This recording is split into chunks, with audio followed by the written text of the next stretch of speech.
തടഞ്ഞു. ഒരുപാട് ആളുകൾ മരിക്കുക നാട്ടില് അതിന് കൊല്ലാൻ ഓർഡർ ഉത്തരവിട്ടെ എന്താ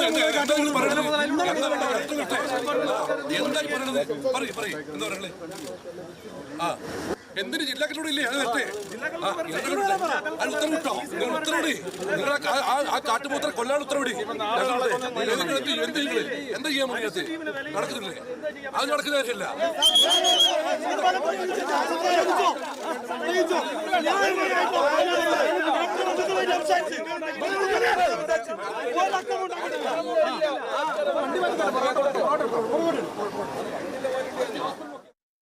കാട്ടുപോത്തിനെ വെടിവെച്ചു കൊല്ലാമെന്ന് കളക്ടർ ഉറപ്പു നൽകിയതിന് പിന്നാലെ പ്രതിഷേധം അവസാനിപ്പിച്ചു. തൃശൂർ പെരിങ്ങൽകുത്തിന് സമീപം വാച്ചുമരം കോളനിയിൽ സ്ത്രീയെ കാട്ടാന ചവിട്ടിക്കൊന്നു. കോളനിയിൽ താമസിച്ചിരുന്ന വത്സലയാണ് മരിച്ചത്.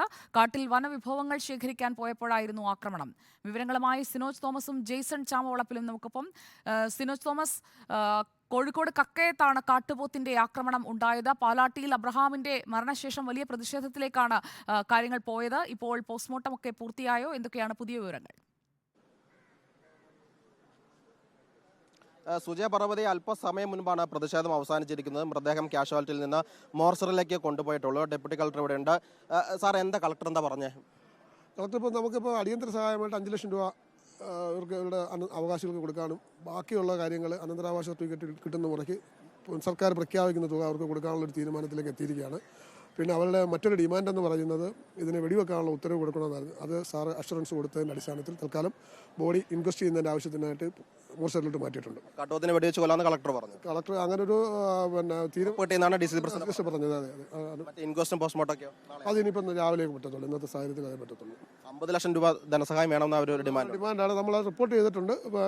സർക്കാർ പ്രഖ്യാപിക്കുന്ന തുക എത്രയായാലും അതിൻ്റെ അനന്തരാവകാശി അതിൻ്റെ പ്രൊസീജിയർ അനുസരിച്ച് കാര്യങ്ങൾ ചെയ്യുന്നതായിരിക്കും. Thank you.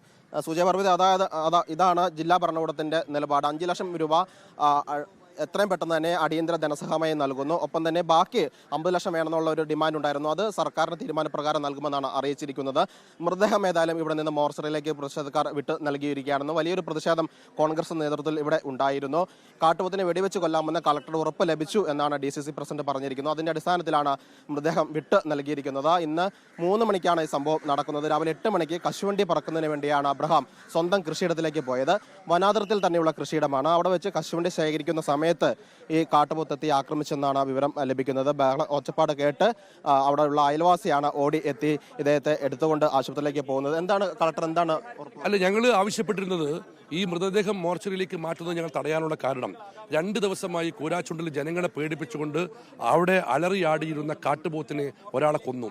ഇനിയൊരു കൊല അവിടെ നടക്കാൻ പാടില്ല. ഒരു ജീവൻ നഷ്ടപ്പെടാൻ പാടില്ല. അതുകൊണ്ട് ആ കാട്ടുപോത്തിനെ വെടിവെച്ച് കൊല്ലാൻ കലക്ടർ ഉത്തരവിടണം എന്നായിരുന്നു ഞങ്ങളുടെ ആവശ്യം. ആ ആവശ്യം കമ്മീഷണർ കളക്ടറുമായി സംസാരിച്ചു.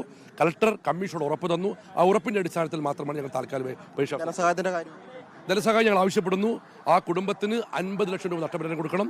ആ കുടുംബത്തിനൊക്കെ ജോലി കൊടുക്കണം. ആ ആവശ്യവും മുന്നെടുത്തുകൊണ്ട് UDF അതിശക്തമായ പ്രക്ഷോഭം മുന്നോട്ട് വരും. ഈ ഉറപ്പ് ലംഘിക്കപ്പെട്ടാൽ തുടർ സമരം, അതേപോലെ തന്നെ ഈ ആവശ്യം, ഈ നഷ്ടപരിഹാരവും ജോലി എന്നുള്ള ഞങ്ങളുടെ ആവശ്യം അംഗീകരിച്ചില്ലെങ്കിൽ സമരം യാതൊരു സംശയമില്ല.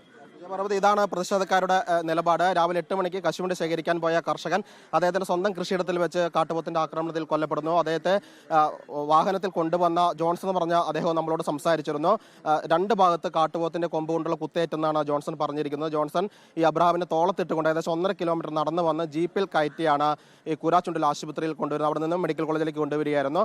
അവിടെ നിന്ന് കൃഷിയിടത്തിൽ നിന്ന് തന്നെ അദ്ദേഹത്തെ എടുക്കുന്ന സമയത്ത് പൾസ് ഉണ്ടായിരുന്നില്ല എന്നാണ് ജോൺസൺ പറയുന്നത്. വലിയ അലർച്ച കേട്ട് അയൽവാസിയെ സ്ത്രീയാണ് ഈ ജോൺസനെ വിളിച്ചു വരുത്തുന്നത്. ആ സമയത്ത് കൃഷിയിടത്തിൽ ചെന്ന സമയത്ത് കാട്ടുപോത്തും സമീപത്ത് തന്നെ അബ്രഹാമിന്റെ സമീപത്ത് ഉണ്ടായിരുന്നുവെന്നാണ് ജോൺസൺ പറഞ്ഞിരിക്കുന്നത്. രാവിലെ 8 മണിക്ക് കൃഷിസ്ഥലത്തേക്ക് പോയ അബ്രഹാം കാട്ടുപോത്തിന്റെ ആക്രമണത്തിൽ 3 മണിയോടുകൂടിയാണ് കൊല്ലപ്പെടുന്നത്. വലിയ പ്രതിഷേധം കോഴിക്കോട് മെഡിക്കൽ കോളേജ് കാഷ്വാലിറ്റി ഭാഗത്ത് ഉണ്ടായിരുന്നു. DCC അധ്യക്ഷ നേതൃത്വത്തിലായിരുന്നു പ്രതിഷേധം. അവരുടെ ഡിമാൻഡ് ഭാഗികമായി അംഗീകരിച്ചതിന്റെ അടിസ്ഥാനത്തിൽ മൃതദേഹം ഇപ്പോൾ വിട്ടു നൽകിയിട്ടുണ്ട് മോർച്ചറിയിലേക്ക്.